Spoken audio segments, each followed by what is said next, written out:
Hey people, so how do you launch a winning product in e-commerce, Amazon FBA specifically? So I'm going to go through the common mistakes I see, and I'm going to go through how to develop a product that lasts for a long time, many years. These are the key things that go into it. So check it out. Okay, let's begin.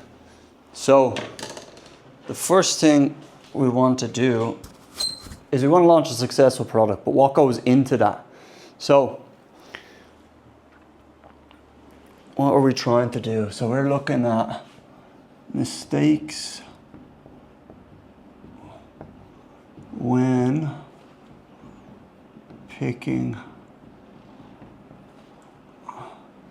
a winning product. Now, when it comes to e-commerce, this is the place where most people give up, because picking a winning product is the hardest thing in it.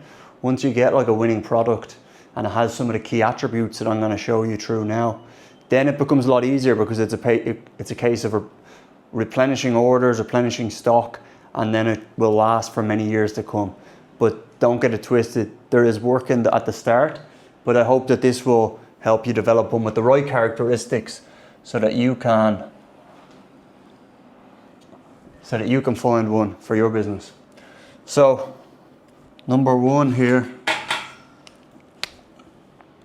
you can see this, yeah. Number one. Now this is a little bit of a more obvious one, but I see it time and time again. First mistake is you never start. What do I mean by this? Well, there's a very good reason why many people never start, and that's because perfection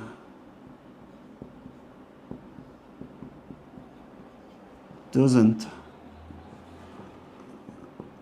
exist. There is no perfect product. There's always something. So if you get into even if you embody a lot of these things, or maybe you're missing one, or there's one not quite right, you've got to realize there's never going to be perfect. You know, it just isn't. Okay, so that's the first one. Number two here, and I hope that one's very self-explanatory, because I've been there before, where you can spend maybe 2 or 3 months trying to find a product, and ultimately at some point you have to jump, you know, because it's not going to launch itself. Okay, next we have got number two, and this one maybe is getting wiped out. Okay, so unless you have access to investment or funding, which I didn't, and many of my people that I know didn't, you've got to make your funds last. And ultimately, what does that mean? You're going to fail. Like, there's products that are going to launch that are not going to be good enough. I've launched probably over 100 products at this point. I mean, success rates vary, but the key is not to go all in on one product until you've validated it, because you don't want to get wiped out. If you get wiped out with all of your available cash, like, the game is over until another, I don't know, you save up more money or you get access to more money. So to me, failure is really good. Failure is what gives you the experience. Good. Wiped out, not good. Not good. For obvious reasons. When you're launching products, every time you launch one, you're getting more and more experience, more and more experience. So you can start to put more chips into the middle, the more experience you get, but I would not recommend that at the start, because you're just not going to have an intuition on things. It's just the way it is. So to me, if you can fail small and fail quickly, then fantastic. Now, by all means, can you get a first product work out? Absolutely. But definitely, if it's a case of there's an option with MOQs and you can order less units, I would say do that at the start, unless you're very confident, or unless you've already got a mentor to look over your product where they can give you some more confidence. So yeah, I think that one's pretty self-explanatory. Now these two are a little bit more softer rules or softer mistakes, but I'm going to get into the hard stuff now about product fundamentals. So we have number 3 here is going to be number 3 is going to be margin. So launching products with too low margin. Now, what is too low? So to me, you should be aiming for at least 50% margin, and not only 50% margin, but it's got to be 50% margin. And so let's do here, because you need to have room for error, because like I said, there is mistakes going to happen, small mistakes many times, which is okay, but you've got to have room for error. And if you're working at like 25% or 30%, it's just very difficult, you know. So 50% margin, I'd say, is the absolute minimum to start with, because there's always extra cost. If you can get 60, 70, 80, obviously fantastic. I've seen situations where that's the case, but definitely shoot for 50%. Definitely shoot for 50% and the sales price. So you need to have a sales price of over, do I have this the right way? No, that's under. I always mix up those signs. Over. Oh, I'll just write over because I'm over $25.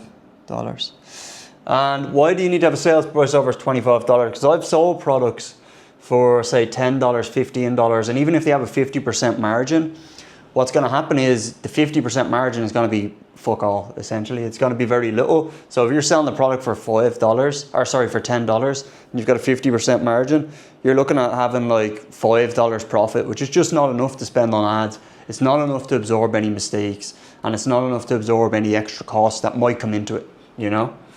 Okay, so that's number 4. The next one we have got here is a big one, and this one you could probably have a whole video on, to be honest. In fact, this actually, me too. So I'm going to say what this means is no sauce, and in brackets USP. Okay, so if you launch a product that is just, it's not possible to differentiate in, it's just like, if you don't stand out in any way whatsoever, or you don't have the ability to stand out in any way whatsoever, you're just a sitting duck and you're going to get taken over by competition. You're going to have Chinese sellers or people like factories that are competing with you. And if your only differentiation is price, you're just going to get smoked, because you will not be able to compete on price against some of the factories, etc. Now, USP at the start is totally fine to not have like a very distinct one. Your USP can obviously be in the product itself, something that gives value to the customers. It can be in the packaging. It can be in the branding as well. If in doubt, it can be in branding, maybe your really unique branding, really unique messaging. But ideally, it's in the product. And yeah, if you launch a Me Too product, you're really going to have a difficult time, because it's just a matter of time. I see it time and time again. Many people do it, and it's just too competitive. So that is one area that you need to be very cognizant of. The next one is, I'm getting a bit low here. Market is not big enough. So I've had people launch great products on paper, USP, everything, but ultimately if the market is too small, it's all for nothing. You know, it really is. So you can launch the most beautifully designed USP, you could launch a beautiful brand, put in a lot of work, and just if the sales volume in the market's too low, it's all for nothing, really. You know, it's just not going to make any difference whatsoever. So if your market's not big enough, then you're going to struggle, you know. And then last one here on the contrary, well, maybe a little bit on the contrary, market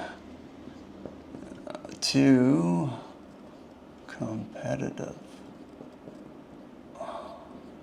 Okay, now you might even say that the volume, this might happen in like high volume. So this is what I mean, high volume market.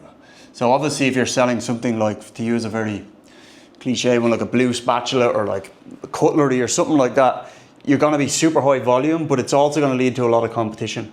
So the ideal scenario is you're finding a market that is big enough, you know, and you can obviously look at what the sales volume is through one of the apps, whether it's Helium 10 or Jungle Scout or Data Dive, to make sure the market's big enough for you, because it's got to sustain your business, but then also at the same time that it's not too competitive.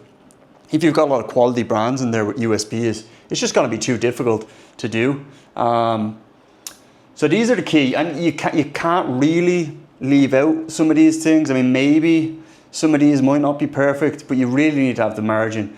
You really need to be over $25. You really need to have some sort of USP. Again, that can be product, it can be packaging, or presentation maybe is maybe the right word there.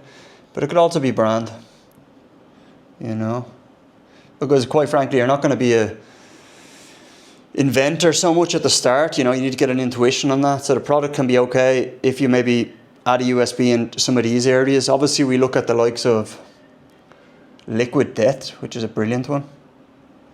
Liquid Death. So Liquid Death sell fucking water. Okay, let me stand over here. So Liquid Death sell water here, and what they changed was they changed the packaging, so it kind of looks like a beer can, or it looks like an energy drink, but in reality it's just water. And then the branding as well, Liquid Death sounds very much not like water. So what does this do? One, it's something that's very different in the market, it stands out. Two, it's a premium product, because they stand out, because they mean something, then it enables people to have, or enables them to have a higher price. So quite frankly, it just stands out fantastically, and there's a number of brands that do this really well. But Liquid Death is a great one where they've enhanced here and they've enhanced here, but they haven't actually, water is water. They have not done this one. This is where they've done it, okay? So I hope that makes sense. Please let me know if there's any, as I said, I can go through any of these and probably do a whole video on some of them, and maybe all of them. So please let me know if this makes sense. Please let me know if this is practical enough for you. And if you enjoyed it, subscribe, drop me a comment, and I'll see you on the next one.